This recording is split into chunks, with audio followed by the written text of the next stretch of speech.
There is a rumor that it is possible to print edge to edge on a LaTeX 360. It's true. You can print edge to edge on a LaTeX 360. When we released the printer, we seriously considered offering borderless or edge to edge printing as a feature on the printer, and we developed it to be able to do that. What we found, though, is because of the variability and just the room for error on too many different media types, that we decided that we weren't going to advocate that. And I think that was rightly chosen. But it doesn't mean that the feature won't work, it's just that it's not officially supported by HP. When we officially support something, we want to test it and vet it through a whole series of different medias. And there's a lot of medias that will run very effectively, borderless or edge to edge, and then there's some medias that are not going to work so well. So let me show you how I sort of approach it, a couple different ways to think about it, and if you want to try edge to edge and you're willing to accept that, some medias will work pretty well and some probably won't, and the fact that you could possibly have a head crash as a result, you can certainly give it a go if you're an intrepid soul. Hopefully in the worst case scenario, you take out a couple print nozzles.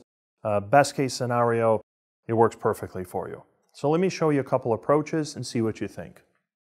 The original approach was used to ink collectors. When you're printing edge to edge, whatever goes outside the material, let's say it's a 36-inch banner. You want to print right to the edge. So you put the ink collectors in, whatever goes outside the banner goes onto the ink collector, and presto, you're good to go. Now keep in mind, you will not be able to use the edge guards. Now, I don't use the edge guards very much anyway, so for most materials it's not going to be an issue. But if you do run a material that might need the edge guards, edge to edge is probably not going to work at all because you have no edge guards. But with that off, this was the original plan.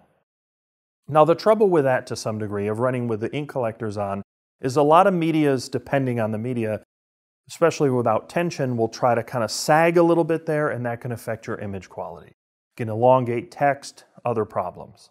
So not all medias are going to run effectively going over the ink collectors. In those cases, you'd have to use the original platens, the flat platen that you normally have in for frontlit media. Here's what I do. I run a flat platen, and then instead of running the flat platen as is, I take a little piece of 2-inch masking tape, just a little piece, and I cut maybe 1/4 of an inch, and I put that right where the edge of the media is. So essentially the piece of tape becomes my ink collector. And then when I'm done, I just peel that off. Whatever little residual I clean off with a little bit of alcohol and a clean cotton rag, and I'm good to go. If you were to do really long runs, it might be better to use the ink collector. But a lot of borderless, I just do a short run on borderless, put the little pieces of tape on, take the pieces of tape off, I'm good to go. I like the blue painter's tape because it doesn't leave any adhesive residue and it's easy to get off.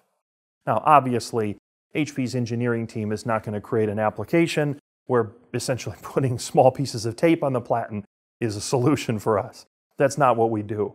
But I'm saying that as a sort of operator, sort of a little workaround, that's a pretty good solution.